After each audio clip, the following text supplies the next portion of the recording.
What's up, everybody? It's Chris Distefano, aka Christories Distefano, and this is Christories. Today we are talking challenging gender norms, women's clothes, and yas, queens just working it. Get your kids in front of the computer. We're going to teach them about drag.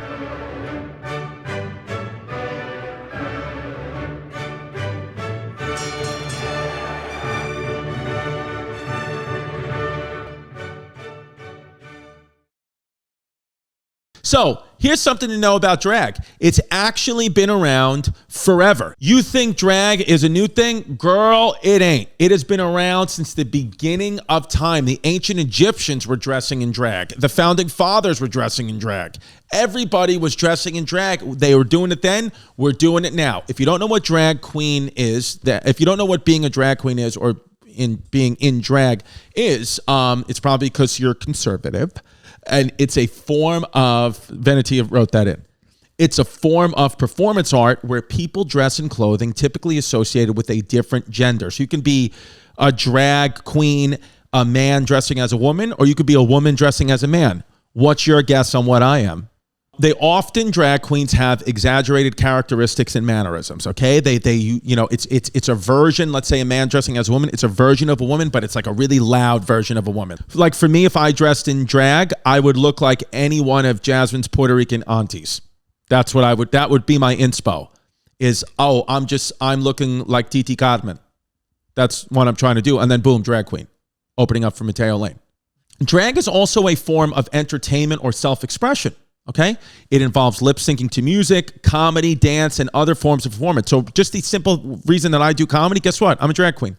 I'm a drag queen because I'm expressing myself, and maybe I don't put the wig and the lipstick on all the time, but I am a drag queen. Drag performers, they're going to use makeup, they're going to use wigs, they're going to use prosthetics, anything to transform their appearance and create the character or persona of this drag queen. The most fun I ever had throughout my 20s was I went to this place called Lucky Chang's, which was downtown Manhattan, and it was a drag show. And I didn't know that they were drag queens until about 55 minutes into the performance. And, I remember then being like, oh, if I would have known they were drag queens 55 minutes ago, it may have stopped me from getting the wonderful erection I'm enjoying. But I just enjoyed it. And since then, I've just kind of said to myself, I don't care what people want to do. I was getting horny off them being happy. And you very rarely meet a drag queen who's depressed or always happy. And that's what I like about it. So I want you to go tell your children to be happy. Go live the life of a drag queen. And here's the thing, is I know what you're going to say is, oh, you're just another straight white male teaching us about things you don't know anything about, like being a drag queen and member of the LGBTQ community. And I say to you, yeah, sorry, I'm white, I'm in charge. So we're not 100% sure where the term drag came from.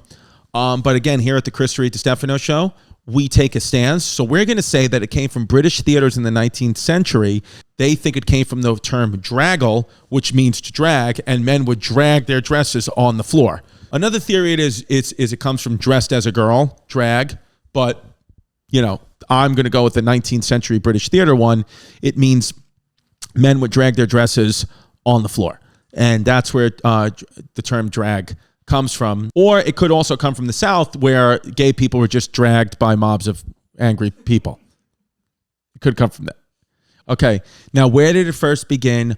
Where did being a drag queen begin? Where did the whole thing begin? Well, it began where everything gay begins, ancient Greece. Yeah, give me a feta cheese, boys. Now, theater played an important role, and the Greeks invented theater.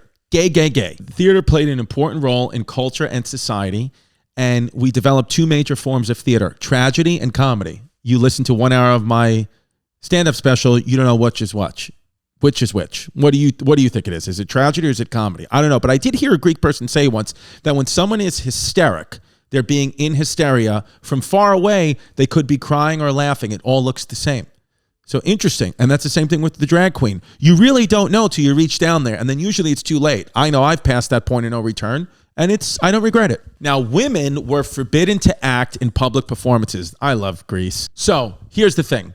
women were forbidden to act in public performances, and so all the roles were performed by male actors, okay? And now Plato and Socrates, the two, most famous, Greeks, smarty pants, they were worried about men degrading themselves by representing female emotions and characteristics. That's not woke. I thought you guys were woke. They're not woke. So the actors then didn't really exaggerate. Instead, they wanted to embody the essence of the character they were portraying. So they weren't, they were actually really wanted to be women. They genuinely were like, I'm a woman for an hour and it feels good. They felt good doing it. They were they were spiritually trans. And they performed in these large amphitheaters, and a lot of times people couldn't hear them, so they would put on masks, and that would kind of amplify their voices to the crowd. And they would put on these masks, they said specifically for that, but really they were putting on the mask emotionally, they wanted to be women, and I know exactly what that feels like. Sometimes I think I'm an ancient Greek drag queen. Take a Greek tragedy like Oedipus Rex. If you don't know that story, Oedipus Rex gets estranged from his family, then kills his father, and then goes and bees with the woman that he was with, who actually turns out to be his mother. So Oedipus Rex marries his own mother, and they both realize it, and then Oedipus Rex kills himself, but before he kills himself, he gouges his own eyes out. But Oedipus Rex's mother was actually played by a guy in this thing, so it was very confusing. And I know what you're thinking, why isn't this on Pornhub? And the answer is, it will be. Pimp and I are going to make ChatGPT come up with this story, and we're going to submit it to Pornhub, and that'll be at patreon.com/ChrisDComedy. I'll only film a porn if you direct it. Seriously. That would be sick. Imagine. Okay, now real quick. People think drag is only associated with the LGBTQ plus R code community, but drag actually started as a form of entertainment, and it wasn't seen as gay at all to dress up as a woman. It was just entertaining, babe. That's all it was. I'm just trying to entertain you, dress up like a woman. I'm not gay.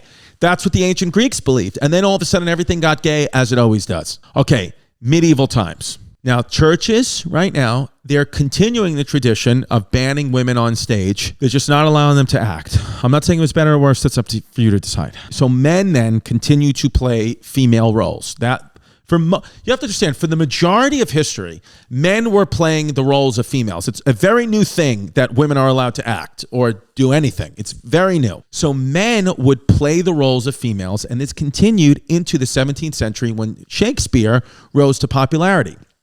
Lady Macbeth and Juliet, played by young, hot guys. Drag queens. The original Lady Macbeth and Juliet, drag queens. Hello. All right, let's take it to 17th century Japan. Japanese theater, which is also known as Kabuki, which sometimes I confuse with Bukkake, but it's Kabuki, because I went to what I thought was a Bukkake show, and it was just a bunch of guys dancing around doing Les Miserables. I was like, why is nobody getting cum on their face? That's Bukkake. This is Kabuki. But it became popular because it featured all-male casts depicting historical events where characters were exaggerated and stylized with elaborate kimonos and wigs. So they would, they would reenact, Hiroshima, and they all get a bomb dropped on them, but everybody's just guys in wigs.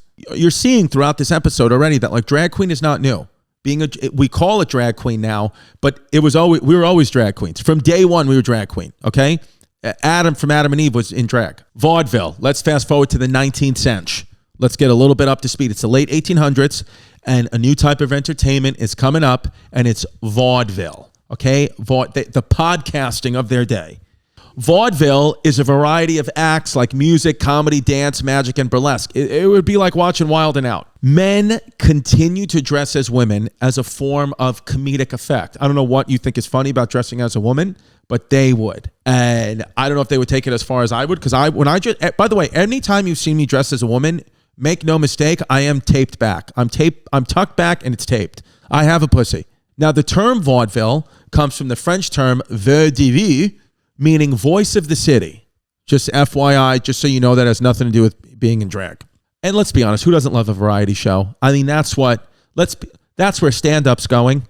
How much longer can we just keep all of us going up there and doing an hour? You can't do it. I'm coming out, when you see me on tour next year, it's going to be with 3 other comics, and we're all doing drag.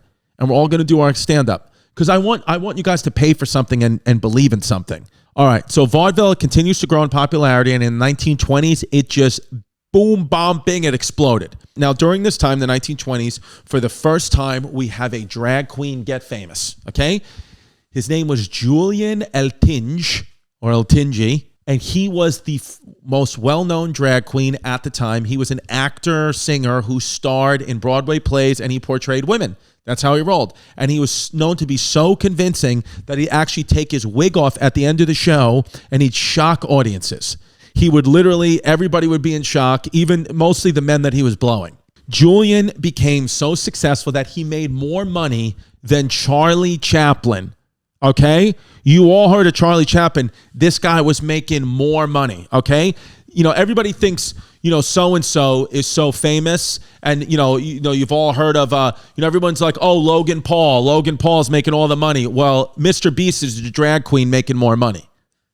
Okay? Mr. Beast is the drag queen making all the money. Mr. Beast is Julian Eltinge, and Charlie Chaplin's Logan Paul. That's what it is.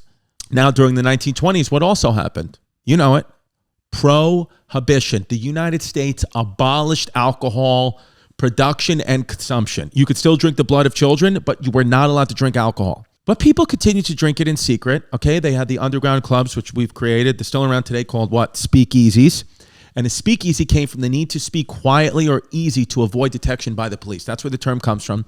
But they're going to play a major part in drag. From the 1920s to the 1930s or the 1933s, these club. By the way, I'm gonna make a band and rival the 1975. I'm gonna call them the 1933s. But from 1920 to 1930s, the speakeasies were a place to enjoy being free from the law, free from everything, and it was the perfect place for you to express yourself as a gay man or a gay woman or a drag queen. This is where it happened. You have people from all these different walks of life coming together to drink alcohol secretly, so everyone's getting bombed. And then they would say their differences don't matter. It doesn't matter if you're black, white, gay, straight, drag queen, whatever you want to be. We're all here to have a drink. We're not allowed to drink out there, but we're allowed to be free and drink in here. Here's the thing with Prohibition, is if you wanted to drink alcohol, it forced all walks of life, all levels of society to come together in these speakeasies and drink and have fun and party. And they didn't care if you were black, white, gay, straight, drag, whatever, just wanted to have a drink.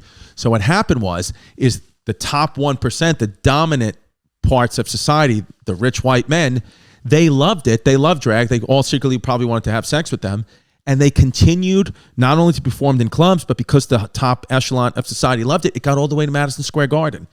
All the way up to MSG, baby, which I'll be at September 23rd at the Hulu Theater in drag. Now, in Harlem, the Hamilton Ball Lodge, no relation to Alexander Hamilton, or maybe it was. Alexander Hamilton maybe loved balls. I don't know. But in Harlem, the Hamilton Ball Lodge drew crowds of thousands of people to marvel at the drag queen. And this was the beginning of the first drag balls. So the drag balls is a thing of just a ball of drag queens having fun, dance like a ball. Like when you have a ball, well, this is the same thing, but it's in drag. And there were also drag kings, which I like. See, a lot of people even today are like, how come there's no drag kings? There were. History repeats itself. Remember, yesterday was history, okay? There were drag queens. There were openly bisexual women dressing as men. The most famous one, her name was Gladys Bentley, a.k.a. Fatso Bentley. He, she, they wore a white tux and hat, and they played piano while they sang explicit songs. This is what Cardi B was back then. This was Cardi B. Was Fatso Bentley, was Cardi B. And everybody loved her, just like we love Cardi B now. Is Cardi B a drag king? You tell me. Now, this openness and freedom and all that, it was kind of short-lived because Prohibition was repealed, yay. But then these underground secret places kind of started to go away. You didn't need it anymore. And the spaces where being, you being queer, you having your queer eye for the straight guy life was gone. Now you had to be gay in public, and they weren't allowing that because being gay was against the law. You couldn't be gay. It was literally illegal. You have to note also that you couldn't even sodomize anyone. You couldn't even have sex with your wife in the butt if you wanted to, or have her strap on a dildo and pork you in the butt. Sodomy is against the law. You could put nothing in your butt. Things could only come out of your butt. Nothing could go in. And that's gay. Literally, laws against sodomy are gay. Like with, kids and stuff, of course. But like, if you want to actively get sodomized in a sexual fantasy, then do it. Laws against sodomy are gay. And back in the world, that's the thing. The world used to be gayer than it is now because the fucking politicians were gay. And regular bars, here's the thing, like a regular bar was now being heavily policed and being gay was being stigmatized. So, drag queens were like, wait, can I dress up like a woman? We were having so much fun 10 years ago. Am I allowed to do that now? And they were like, no, I'll fucking sodomize you. Now, what's coming now in this time of the world in the 1930s and 40s is the Christian values, which are still taking hold of politics today. Christian values rose. In the response to the growing popularity of drag balls in New York City, female impersonation in any respect, if you impersonate a female, that was a crime. Starting in 1934, they outlawed female impersonation. It was called the Masquerade Law, and it was made illegal for anyone at all to appear in public wearing clothing that was traditionally associated with the opposite sex. This law remained in effect till the 1970s, folks. You were not allowed to dress as the opposite sex to the 1970s, the Masquerade Law. And now you can, do whatever the hell you want. I saw a guy walk down the street the other day. He was a T-Rex. Good.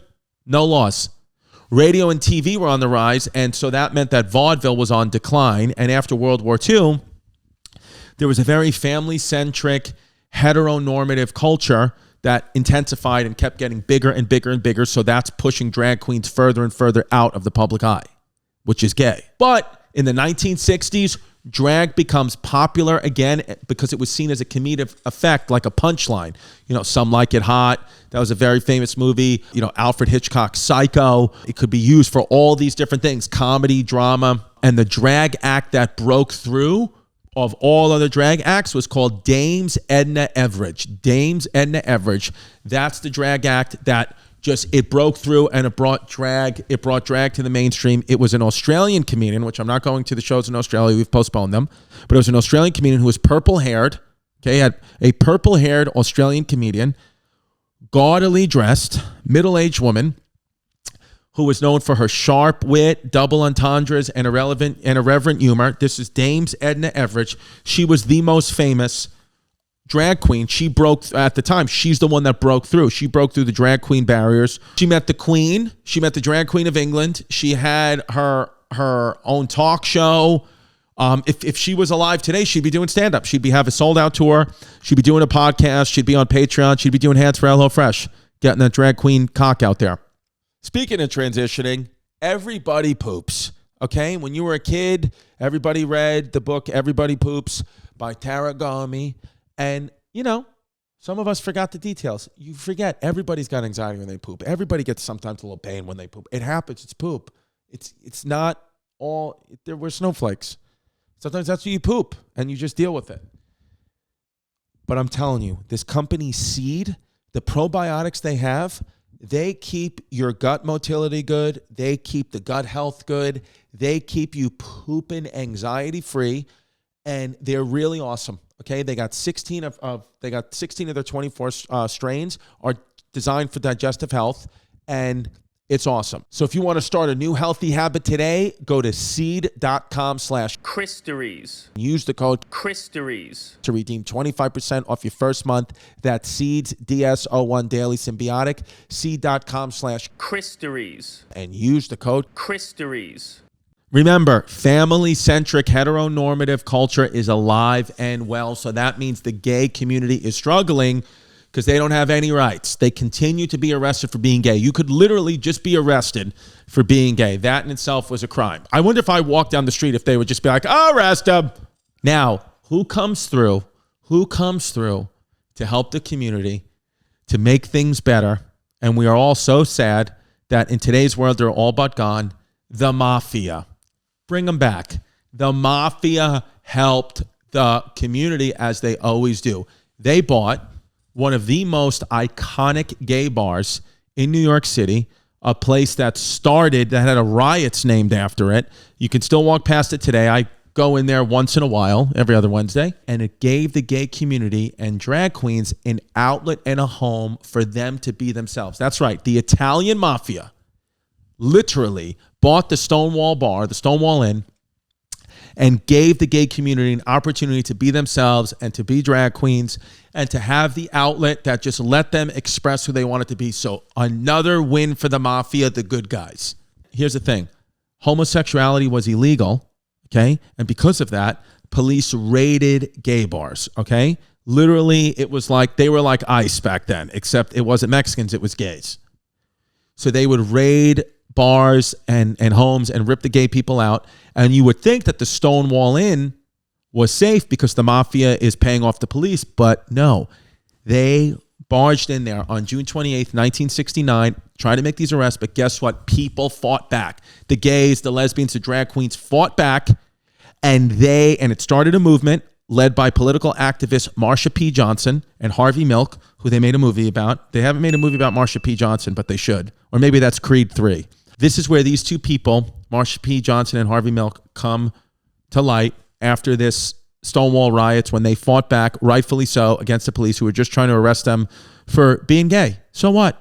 They want to flick, a little dick and balls, and they want to get pussy. Who cares? Let them bump pussies. Let them blow each other. What's the difference? It doesn't matter. You're still getting paid, you stupid fucking cop. Yeah, the cops were homophobic, and they're not today. In the 70s, being gay was still stigmatized. Drag queens were still being stigmatized, but drag still stayed. Because again, if it wasn't going to go away in ancient Greek times, it's not going away. It's not going away ever. In 1975, you got the Rocky Horror Picture Show, which kind of, their experimenting style, David Bowie experimenting style. Everyone's kind of looking like a little gender fluid back then. In the 80s, you have this movie, it was called Drag Brain by John Waters, and it was about a drag queen named Divine. And the movie promotions, they basically teased Divine eating dog poop, and people wanted to see that, so they stuck around for the poop eating part. And then, it was just a big drag queen eating poop. Also, by the way, quick little fun fact, the movie Divine, where, the main character Divine is eating dog poop, that is thought to be the inspiration of Disney's Ursula. That's right. Disney's Ursula, drag queen. Now, 1984, the year I was born, Lady Bunny held a drag festival in New York City's Tompkins Square Park in the East Village, which is still there today, and there's still probably the same heroin needles there today, and they called it Wigstock. Now, what Wigstock was, it featured drag queens, drag kings, other performers who would showcase their talents, probably comics, whatever. Everybody in extravagant costumes, wigs, makeup. It was this huge thing like Woodstock, but Wigstock. And it became a cultural event, and thousands of people came from around the world to celebrate the LGBTQ plus community and their identity. And it was a beautiful thing. And then you had Hairspray, which is by John Waters, which is, the mom in Hairspray was played by a man. It was just a guy that played it. So you're starting to see around the 80s, mid-80s, when 1984, when I was born, is when really the cultural, gay revolution started to shift. And drag queens after this started to become, it's just very commonplace. So in the 1990s, drag pageants, those drag balls, they became iconic underground events. You had RuPaul, became a huge star. There's this documentary. It's called Paris is Burning. You have to watch it. I believe it's on YouTube. It was a doc about queer people of color walking runways, emulating parts of mainstream society. You get to see New York in the late 80s. It was so awesome. It also featured how much homophobia was on the rise, due to the AIDS crisis. AIDS was the original Stop the Asian Hate. With COVID, being anti-Asian stuff, that's what AIDS was to the homophobic community. They were oh, F them. And so had a lot of these runaway kids who just came to New York City for a place to live, and they created this amazing, beautiful community, and that is all done. They show that excellently on Paris is Burning, so go watch that. RuPaul in the 90s, by the way, RuPaul is not trans. He's a drag queen. He's not trans, but he was the first drag queen to have their own radio show. He had a makeup line with Mac, and later, of course, the Drag Race show, which I never got on, but I love to still. He had the hit song Supermodel, You Better Work. And basically, the mainstream recognition meant that drag wasn't a punchline anymore. It was an acceptable form of expression, an acceptable form of art. And it's a beautiful thing. Bob the Drag Queen sells some of the most tickets of anybody out there right now. And, he's alive right now. Go see Bob the Drag Queen. He opened up for Mateo Lane at the Beacon. And he was great. By the way, drag ball culture is where Yas or Yas Queen came from. Drag ball culture is where it all came from. That's where it originated. So, just know, drag ball culture, I'm Chrissy Drag Ball Culture. Here's what I'm telling you right now. Here's what I'm telling you right fucking now. When I put out my next comedy special, hopefully at the end of this year, the after party will be a drag ball. The after party will be a drag ball, and that's been decided. That's on camera. Clip that. The after party will be a drag ball, and I'm taking Pimp and Venetia to the opera.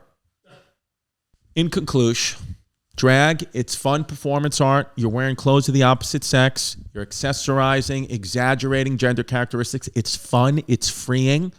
Doesn't necessarily mean you're gay. If you want to dress in drag and you're heterosexual, dress in drag, babe. Live your life. You're only going around this planet once. Do what you want to do. I encourage you to try drag today and tell me it is not the most amazing, freeing feeling of all time, okay? Venetia is prepared. I have just the wig on. She's got a dress for me. We have lipstick. Today is a day I'm dressing in drag. We are stopping. As soon as this episode is over, I'm putting on my drag outfit, feeling free, and I'm going to the library to give a little talk to the kids. Remember, yesterday was history.